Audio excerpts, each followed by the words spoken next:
Rafael Grossi, the Director General of the International Atomic Energy Agency. It's good to have you, sir, and thank you for joining us. Your organisation has confirmed damage to the Natanz fuel enrichment plant. I just want to get some details for you of the damage. We've got an aerial image here showing the damage. It is hard to understand what we are looking at, so if you could just take me through that.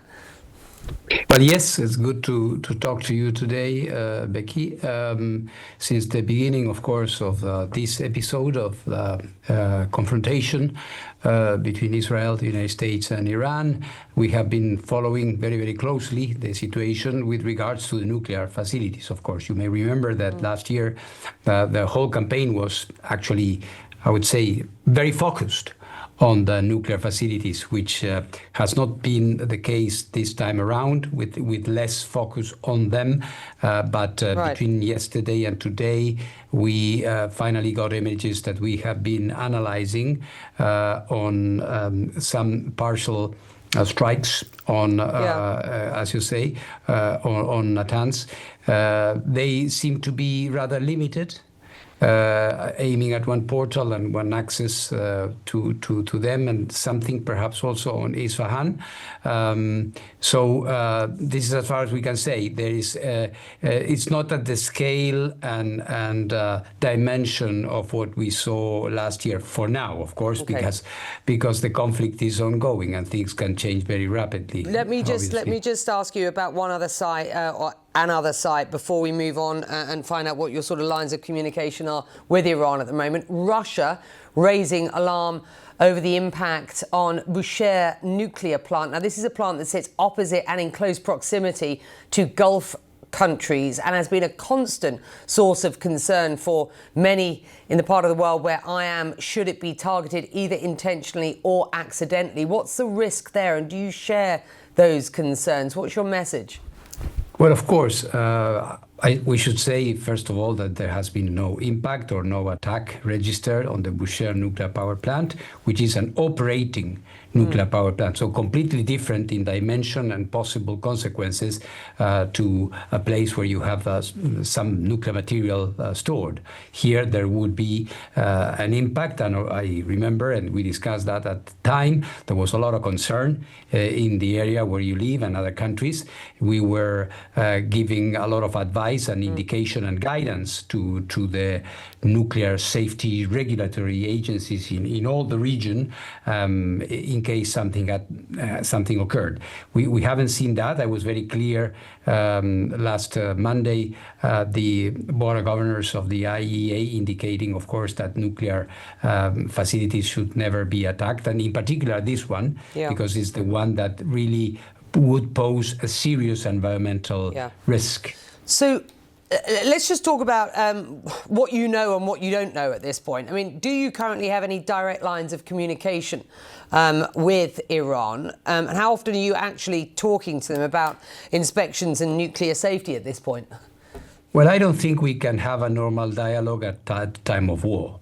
There is a sense of, I would say, common sense that indicates that we could not be discussing with Iran inspections or anything like that.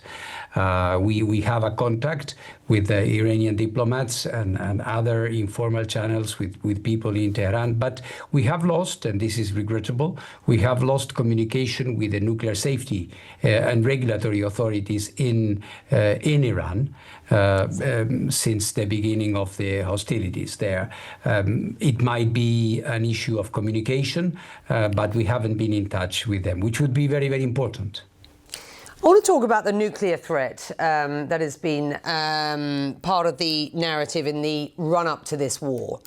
CNN reporting indicates that Donald Trump and his top officials overstated just how close Tehran was to developing a nuclear weapon before beginning this round of strikes over the weekend. What was the status of that program, as you understand it, before those strikes began on Saturday? Well, the program was in very slow, I would say, because the attacks last year were very important.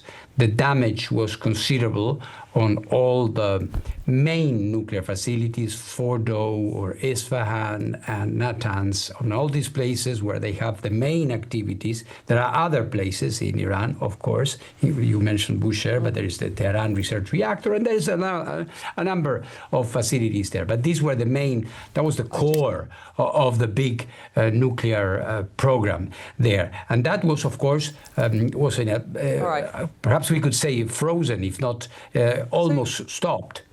So, Rafael, I'm just going to ask you this, very pointedly. Were the Iranians days or weeks away from building a bomb, from having a bomb? No.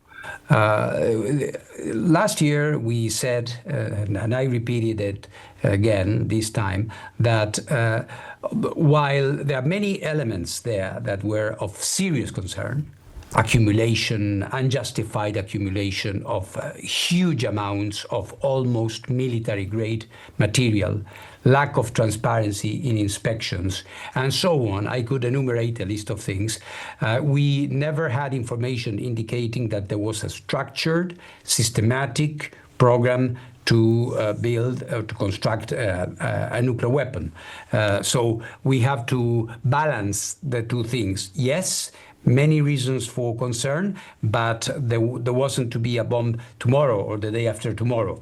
Obviously, countries, and that is the case for the United States or Israel and perhaps others, may have the impression that all these activities are aimed directly and straight into the manufacturing of a nuclear weapon. We from the IAEA are not in the business of judging intentions. All right, but yes, there were reasons for concern, but these timelines are perhaps a bit subjective. Yes. You talk about these facilities. Obviously, all of them were part of the massive strikes last summer.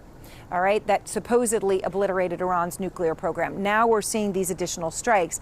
Are you able to tell anything from this image as you look at it? Well, it's clear that the facility itself is still intact. So the amount of damage that the United States and Israel could have done clearly wasn't imposed on these facilities. I think there are major questions, as your lead-in suggested, about whether the administration's justification for this war, preventing Iran from getting access to a nuclear weapon, were justified. But if there were serious concerns, you would imagine that the first things this administration would want to destroy are all of Iran's nuclear facilities in total. And it's not just the satellite photographs that you've presented.